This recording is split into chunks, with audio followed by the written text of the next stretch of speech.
All right, we move on to a bit of fun part of our show. It's called 10 in the bin. Yes, squeezing us all three of us in that bin. Can't believe they fitted me.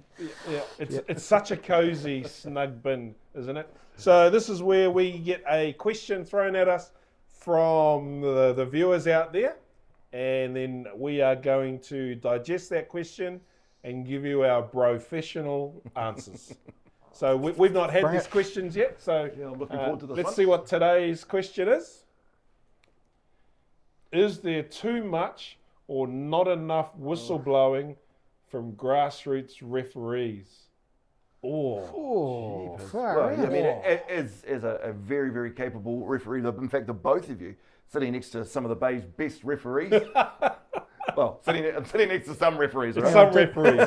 If we were any good, we wouldn't be sitting here. Did Gappy send this question? Well, look, that's a really interesting the question there. I mean, of course, for us, we want to see a free-flowing game. You know, we want to see ball in action as often as we can, and that's right from the little tykes as well. So speaking on the JAB stuff, we'll see a lot of advantage being played and that sort of stuff because we want these kids to be running around having fun. But then I suppose getting to some older levels, you've got to have your whistle in your mouth more often, I suppose, to make sure that the rules are followed and the game's played in good spirits. You want the game to flow. You want there to be free-flowing rugby and that sort of thing. And I speak it from both junior through to senior as well.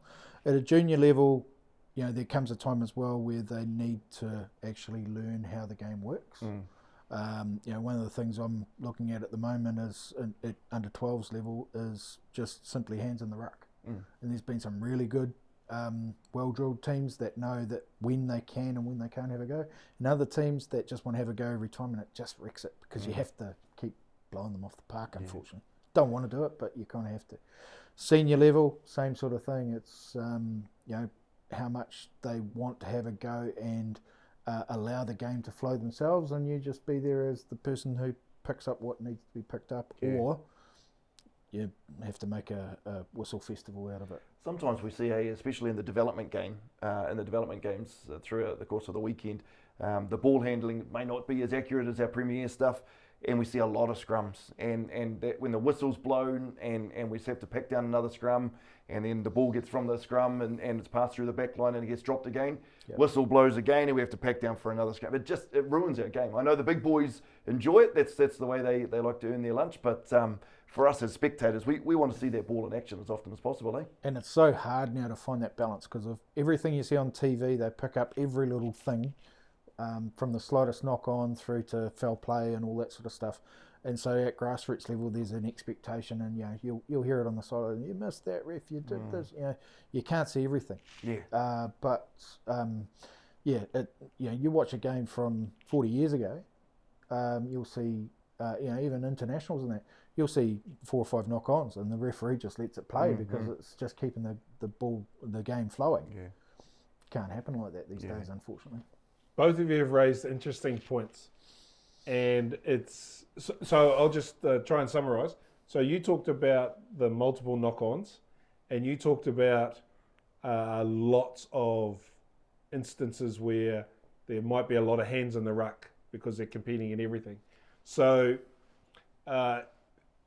it's an interesting concept when you think about it. For your argument, in order for there to be less whistle, skill level needs to be better. Exactly, ball handling needs to be better. For your argument, in order for there to be less whistle, smarter decisions need to be made. Or law knowledge. Or law knowledge, right? And we talk about it all the time during the commentary, that there are instances where ball is carried into contact. The ball carrier has dominated the shoulder, has won the shoulder battle.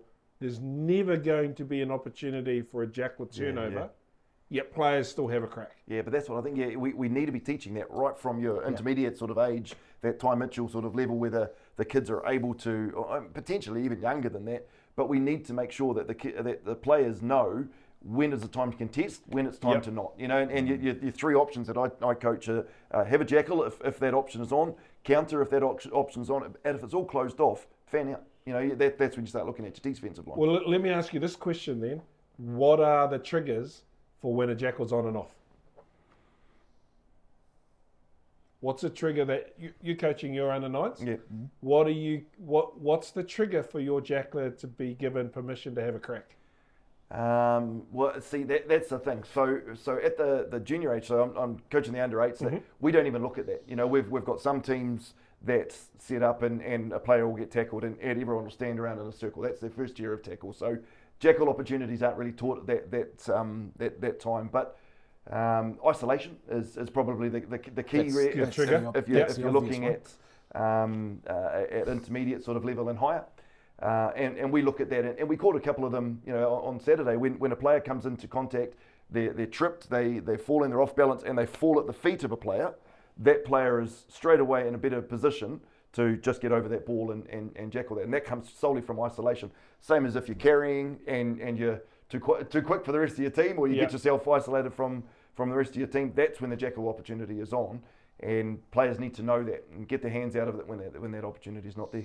And in my mind, if you win the shoulder battle, i.e. you're the tackler and you win the shoulder battle, there's another trigger. Rather than having a crack at the ball, if you win the shoulder battle, you should be taking space and counter-racking, I reckon. Absolutely. So there's something. So is there too much or not enough whistleblowing? I don't know whether or not our grassroots referees understand the shoulder battle. Yeah. And so you might see some decisions not being made that are wrong, but I don't know. I would say the answer to this question is there's not too much whistleblowing, but there might be some times where the whistle should have been blown and it wasn't, or it was blown when it ought not to have been. See, I think you summed it up there, is referees are not going to see everything.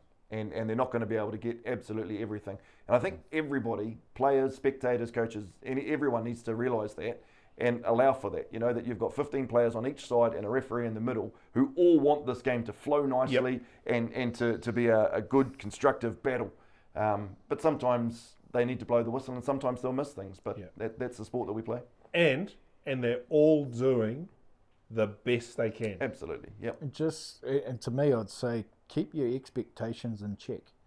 It's not Super Rugby. It's not televised. You don't have replays. You don't have ARs, or most games don't. No. You've got one person in the middle doing the absolute best they can with one set of eyes. Who potentially is on a second gig. Yeah, or second or third. I mean, I see a lot of players running around Saturday morning with the youngsters, and then they're out looking after high school stuff. It's great. Yeah. Great guys. Oh, bonus question. Bonus questions. Are referee associations doing enough to attract more referees? Well, I'm going to throw this to you because of the story you told me on the drive over. Jamie Bell, our referee manager, just gave me some great news this morning. 2 brand new referees right here in Rotorua have signed up just this week. Brilliant. Which is awesome. For me, and I call me biased, I personally think that in the Bay of Plenty we are doing everything we possibly can to attract more referees. It's a hard task, but it's some simple messages that we're putting out there about trying to attract the retired players or the ones that might want to still be in the game in some way, shape or form. They might have got injured and can't play anymore, but they could still take up the whistle. It's a great way to actually see and watch a game as well, being involved. I have to say I feel like we are, but it's getting harder and harder to get those people because of the perception that's out there, around things like abuse. Yeah, that's the thing. If you've got lots of it coming from the sidelines, you're always going to have one team essentially who are upset at you if the losing team. 50% of the people out there are going to disagree with you. 100% of the time. Yeah, but it was really Jared Lasicki, and you'll remember Jared. So a couple of years ago, Jared was within the Bay and as a referee. Now he's at Harvard University of all places. But he was just a fantastic referee. He talked to the players constantly. He was right into everyone's ear, and it was nice to see a young fella who was obviously a rugby player, but to step out of that playing mode and to grab a whistle and do such a good job of that too. So look, if there's players out there that are thinking, I really want to get into this, then I'd say put your hand up and go and talk to somebody about it. My response to the question is I follow pretty much every rugby referee association in New Zealand, and I think they're doing a very good job. I want to acknowledge and take my hats off New Zealand rugby in the referee space this year, and I've been very vocal in the quality of the resource coming out of New Zealand rugby being passed down through the referee managers and REOs into the referee associations has been absolutely first class this year. I've written an email to Nara and New Zealand Rugby. The resource, it's a really good consistent message. We here in the Bay of Plenty, we only come together once a month as a total collective, but the 3 sub-unions meet weekly or fortnightly. But I can tell you now, the PowerPoint presentations that we've just been through over the last month of May were all related to scrum formation, broken down into tactical, technical, and then management. But we're all singing off the same song sheet. Well, you mentioned that you get together. So all of the JAB coaches or each team had to put forward a referee who'd be the associate referees course. And they sat there and did the associate referees course. And so that was really promoting it within the junior game. So awesome to see. Yeah. So is that 2 questions or is that 1? Is that 10 in the bin or is that a 20-minute red card maybe? Or 15 minutes? Yeah. 20-minute red card. 20-minute red card, I think 2 questions. Great questions though, so thanks for sending that question in. If you've got burning questions and you want the professionals to respond, these 3 little piglets in the rubbish bin here. I just feel sorry for these wheels. Thanks for calling me little. He called you a piglet too, man. choose what to hear. I just heard little. Send your questions to info@localgecko.co.nz, or you can message us on our usual channels. We're on all social media. There's a couple there that I don't even use. What's the Tok one? Yeah. Now you're showing your age really good. Still sitting there with dial-up. And if you know the sound of dial-up, then you are just as old as me. But yeah, send your questions in. They're a complete surprise to us. Yeah. We have no idea what they are until they appear on the screen. So get them in and let's go hard for 10 minutes. Of course. And sign up to be a referee. Oh yeah.